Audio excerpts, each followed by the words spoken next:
नमस्ते सदावत्सले मातृभूमि। आप सोच सकते हैं कि भारत का सर्वोच्च स्थान प्राइम मिनिस्टर हाउस होता है। प्राइम मिनिस्टर हाउस के बगल में ही जिमखाना क्लब की बाउंड्री और प्राइम मिनिस्टर हाउस की बाउंड्री एक।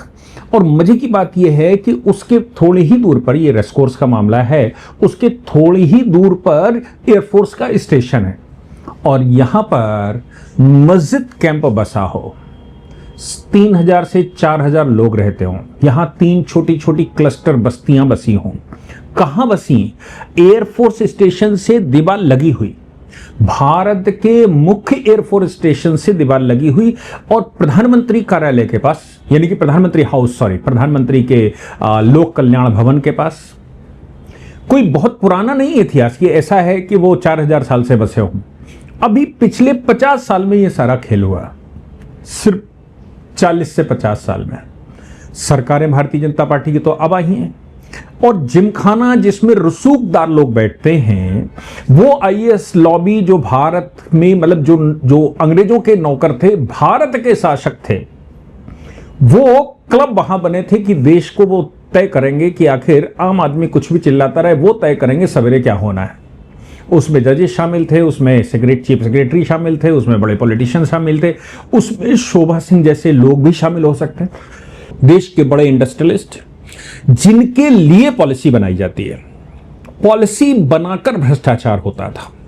वो जिमखाना क्लब और बगल में क्लस्टर एरिया और उसमें मस्जिद और मस्जिद के पास बस्ती और उस बस्ती का नाम मस्जिद कैंप। ऐसा विचार कर सकते हैं कि भारत में ये क्या रणनीति, क्या साजिश चल रही थी।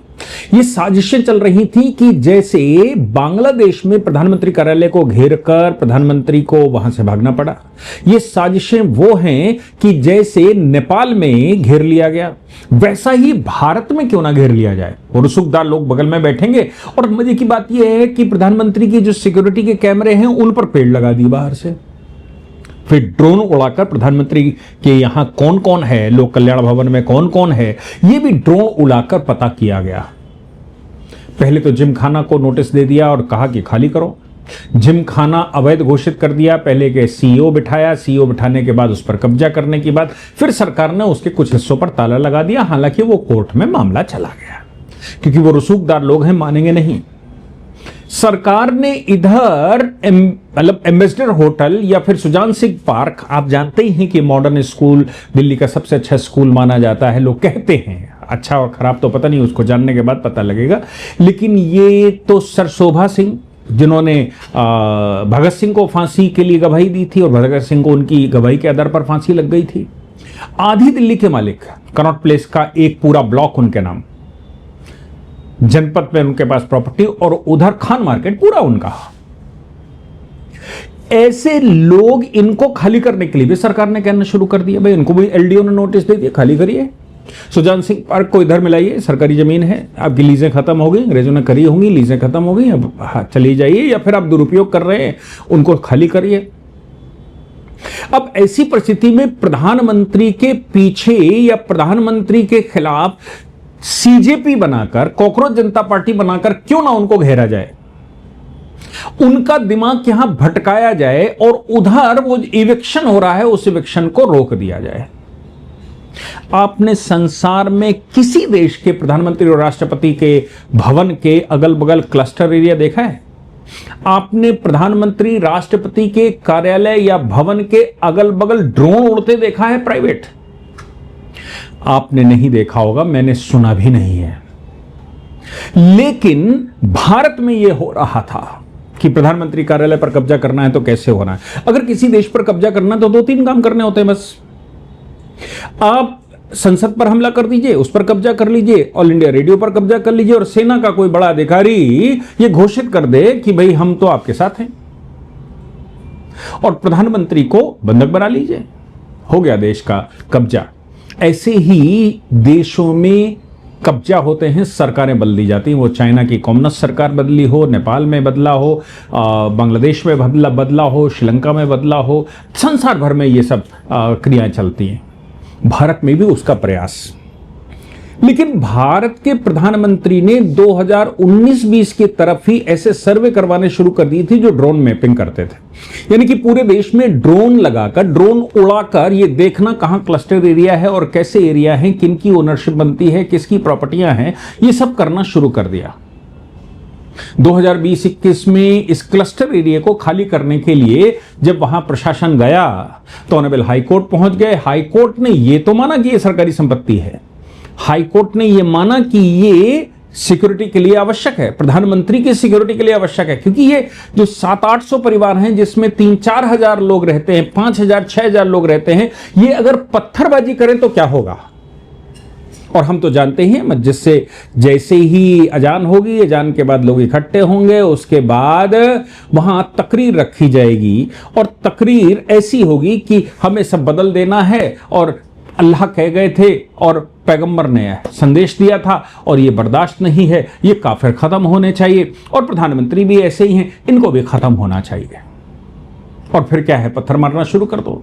और अगर काउंटर में गोली चले, मर जाए तो मर जाए, तो आपने मार दिया। किसान आंदोलन में आपने देखा, तथाकथित किसान आंदोलन हुआ, आपने तमाम तरह के भारत में इधर आंदोलन देखे, उनमें सब में यही हुआ, सीए में यही हुआ, मर किसी वजह से गया हो, फोड़ दिया ठीकरा उनके ऊपर।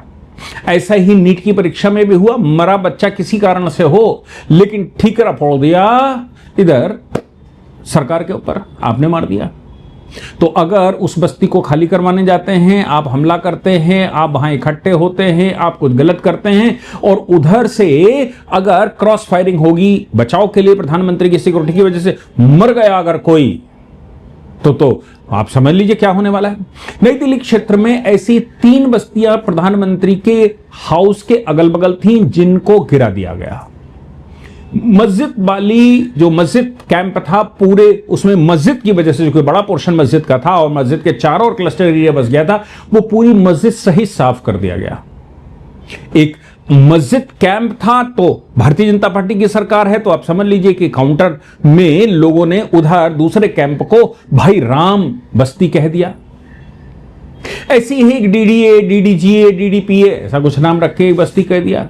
लेकिन इनमें मोस्टली लोग वो लोग थे जो हैंड टू माउथ हैं, 4, 5, 6, 7, 8 बच्चे पैदा करते हैं और सरकार से कहते हैं कि आपकी जिम्मेदारी बनती है, आप हमें सुख भुगाइए। आप फेल हो गए क्योंकि आप हमारे 6 बच्चों को खाना नहीं दे पाए। सरकार ने नोटिस दिया, हाई कोर्ट पहुंच गए लोग, हाई कोर्ट ने उस पर स्टे कर दिया। स्टे करने के बाद हाई कोर्ट ने कहा कि इनका प्रॉपर रिहेबिलिटेशन होना चाहिए। हाई कोर्ट ने यह माना कि यह सरकारी जमीन है, हाई कोर्ट ने यह माना कि जमीन अपनी है, मतलब सरकार की है, सिक्योरिटी का मामला है, हाई सिक्योरिटी जोन होना चाहिए जहां पर परिंदा भी पर ना मार सके। ये 5,000 लोग कैसे मारेंगे। लेकिन हाई कोर्ट ने कहा इनका प्रॉपर रिहेबिलिटेशन अगर नहीं होगा तब तक हम इनको खाली करने नहीं देंगे। सरकार ने रिहेबिलिटेशन की भी व्यवस्था कर दी और रिहेबिलिटेशन करके दक्षिण पश्चिम उत्तर पश्चिम दिल्ली में कहीं जगह दे दी कि भाई यहां पर आप रह सकते हैं, यहां पर आपको शिफ्ट किया जाता है, आप यहां रहिए। अब वो लोग जो वहां शिफ्ट करने की बाद मतलब फ्लैट बनाकर दिए सरकार ने, आप सोचिए कि सरकार ने ऐसी नहीं फ्लैट बना कर दिए बाकायदा, और सरकार ने कहा कि भाई हम तुम्हें घर दे रहे हैं, तुम नई दिल्ली से आए हो, जहां प्रधानमंत्री रहता है, प्रधानमंत्री के बगल में जहां हाई सिक्योरिटी जोन है, एयरफोर्स का स्टेशन है, उसके बगल में एयरफोर्स का स्टेशन नहीं, हेडक्वार्टर है रेस कोर्स पर, उसके दीवार से दीवार लगाकर रहते रहे हो तुम तो बहुत मतलब बहुत वीआईपी व्यक्ति हो, तुम्हें तो हम घर बना कर देंगे। सरकार ने उनको घर बना कर दिए।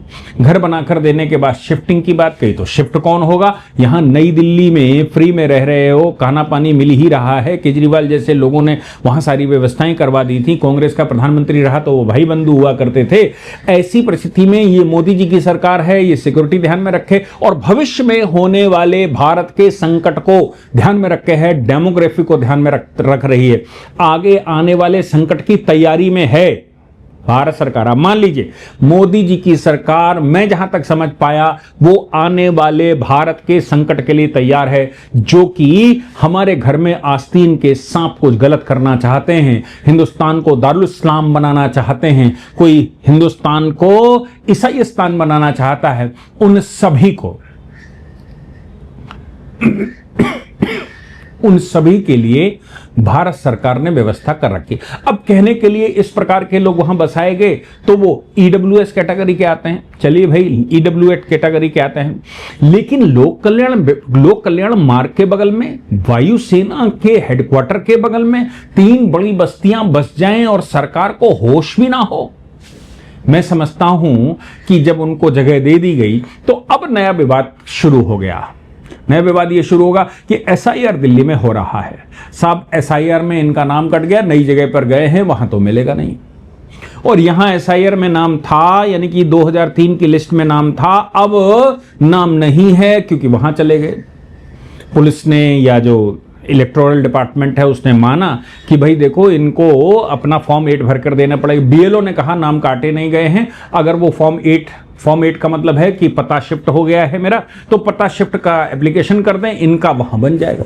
लेकिन भारत की जो अर्बन नक्सल मीडिया है उसने एसआईआर के बाद अब उनकी नागरिकता का प्रश्न इससे जोड़कर मस्जिद का प्रश्न तो पीछे बैकफुट पर चला गया।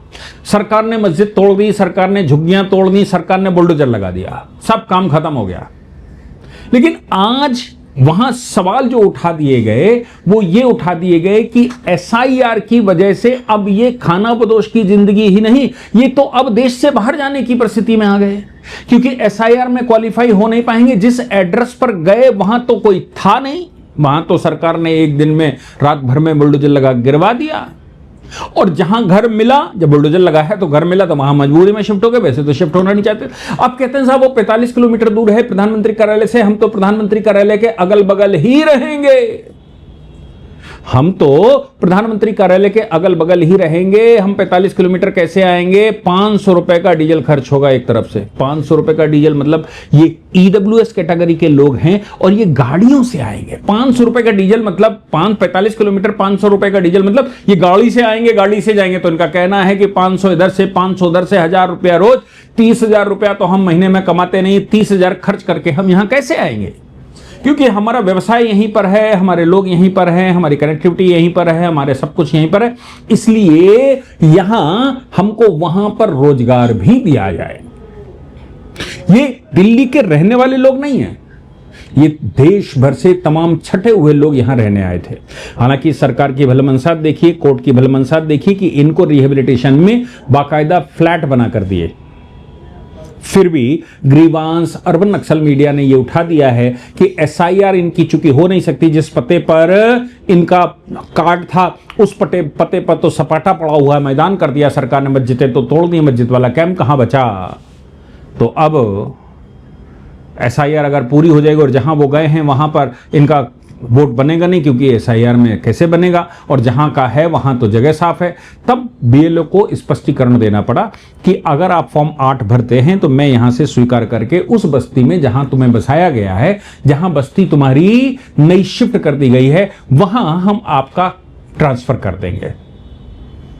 लेकिन ये स्वीकार करना पड़ेगा कि ये मोदी जी हैं, देश में जो सिक्योरिटी का मामला है, और चूंकि क्लस्टर एरिया देश में बहुत है, बंगाल में आपने देखा कि बीजेपी की सरकार आने से पहले क्या हाल रहा, वहां केरला में आप देखते ही हैं, जम्मू कश्मीर में आप देख ही रहे, असम में भी भारतीय जनता पार्टी की सरकार आने से पहले क्या हाल था ये भी आपने देखा था। ये क्लस्टर एरिया कहीं और नहीं, पश्चिमी उत्तर प्रदेश में भी बस गए, दिल्ली में क्लस्टर एरिया, और ये क्लस्टर एरिया नई दिल्ली में भी हैं, और ये क्लस्टर एरिया प्रधानमंत्री कार्यालय के पास भी हैं, और ये क्लस्टर एरिया हेड एयरफोर्स के हेडक्वार्टर के पास भी हैं, और ये क्लस्टर एरिया आप सोचो कि जिस दिन कयामत आएगी, जिस दिन गृह युद्ध छेड़ने का, भारत को दारुल इस्लाम बनाने का प्रयास शुरू होगा, उस दिन ये क्लस्टर एरिया क्या करेंगे? इसलिए ये आपकी जिम्मेदारी बनती है कि इनका रिकॉर्ड निकाल कर और इनका रिकॉर्ड सरकार को दिया जाए, सरकार इस पर काम करे। और जैसे प्रधानमंत्री कार्यालय के बगल ये सारी बस्तियां तोड़ दी गई, मस्जिदें तोड़ दी गई, इस्लामिक स्ट्रक्चर तोड़ दिए गए, छोटे छोटे मंदिर भी भाई राम कॉलोनी में बसा लिए होंगे, वो भी सारे तोड़ दिए। तो अब ये आपकी जिम्मेदारी है कि ऐसा कोई क्लस्टर एरिया होता है तो सूचना दें। हालांकि मैं समझता हूं कि सरकारी अधिकारियों को सबको मालूम होता है, फिर भी वो सोए रहते हैं, क्योंकि वो तो राजा हैं देश के, और देश का राजा कहीं प्रजा को देखने नहीं जाएगा गड़बड़ कहां है। ये तो हमारी आपकी जिम्मेदारी है, जो स्व के भाव से देश को अपना मानते हैं। ये हमारा देश है, इसको स्वच्छ करना, साफ करना मेरी समस्या है, मैं इसको कर रहूंगा, ये मेरी जिम्मेदारी है। इसलिए मुझे लगता है कि ऐसा कुछ आपको लगता है तो निश्चित तौर से हमें अथॉरिटीज से बात करनी चाहिए, उनके ऊपर प्रेशर भी बनाना चाहिए। हालांकि वो प्रधानमंत्री कार्यालय का मामला था, वो तो वहां बसना ही नहीं चाहिए था, एक भी व्यक्ति वहां कैसे बस गया। लेकिन 80 के दशक में बसे कौन था? सरकारें किसकी थी 80 के दशक में? और तब से अभी तक सरकारें कौन है? ये विचारणीय प्रश्न है। और ये किसी की सोची समझी साजिश है? क्या उन हुक्मरानों की सोची समझी साजिश है? क्या भारत को दारुल इस्लाम बनाने की प्रतिज्ञा लेने वालों की सोची समझी साजिश थी? लेकिन आपका दूरदर्शी प्रधानमंत्री है। अभी क्या है कि ये सब काम अगर आप कर रहे हैं, ये सब क्लस्टर एरिया तोड़ रहे हैं, तो अभी क्या है, जंतर मंतर पर प्रदर्शन करेंगे। वांगचुक जैसा एक व्यक्ति जिसके ऊपर एफसीआरए के वायलेशन का उस समय उल्लंघन लगाया था कांग्रेस सरकार ने, जब एफसीआरए के कानून कठिन नहीं थे, कि विदेशी पैसे से देश में बहुत सारी गतिविधियां चलाते हैं। बैठ जाएंगे साहब धरने पर, हम तो मर रहे हैं। ऐसे अगर लाखों वांगचुक भी मर जाएं तो भी देश की कॉस्ट पर इनको वैल्यू नहीं दी जा सकती। याद रखने की बात है। जय हिंद, जय भारत, वंदे मातरम।